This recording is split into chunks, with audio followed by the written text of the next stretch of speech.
題目又冇乜關係嘅，但係我又好嬲啊，我想講下咯。咁就係咁話說係我今日就搭巴士翻嚟呢啲 radio 啦。咁其實我就日日都係咁樣搭巴士噶啦，日日都係同一個站落嘅啫。咁啊，今日咧又照常咁樣撳咗嗰個鐘咁啊，等落車啦，一路等一路等。企下，突然間發現咧，點解嗰個司機唔停站嘅咧？咁樣，咁我隔離咧就有另外一位女士企喺度嘅，咁我同佢就對望咯，就發現咦，點解唔停嘅？咁樣，咁啊話説咁樣已經過咗2條街啦嚇，跟住咧咁呢位女士咧就話：司機做乜唔停車啊？咁樣啦。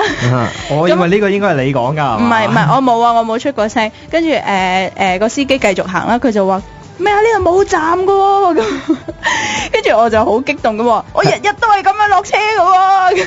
係咪全車都聽到晒你講嘢？係啊。其實會唔會係今日改咗一站啊？唔係啦，跟住佢呢度個司機仲要是但揾個位掉低我哋喺度，呢度落咧，下次早響啊嘛，咁樣喎。跟住我即刻勁嬲，你幾時試過搭巴士你要同個司機講，司機唔該有落啊咁樣。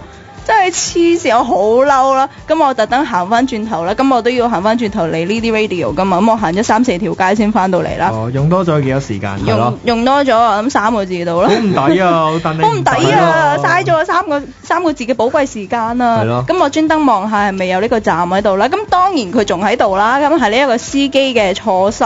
有冇記得佢個名？係咯，投訴佢喎可以。就係唔記得咗咯。香港人好中意我幫你咁噶嘛。我幫你啊！係啊，好嬲啊！你話係咪嬲先？呢啲惡人先告狀啊！真係。我話試過自己搭過咗龍啫，可能唔關個司機事嘅。我話未試過遇到啲咁嘅司機。唔係啦，我已經喺上一個站，佢一離開上一個站嘅時候即刻撳㗎啦。佢以為你玩鐘係嘛？我玩乜鬼鐘啊？要落車。唔係你咪好彩咯！呢啲司機咧，其實8年難得一見㗎，即係飛站嗰啲啊。係嘛？係咯。即係其實我應該。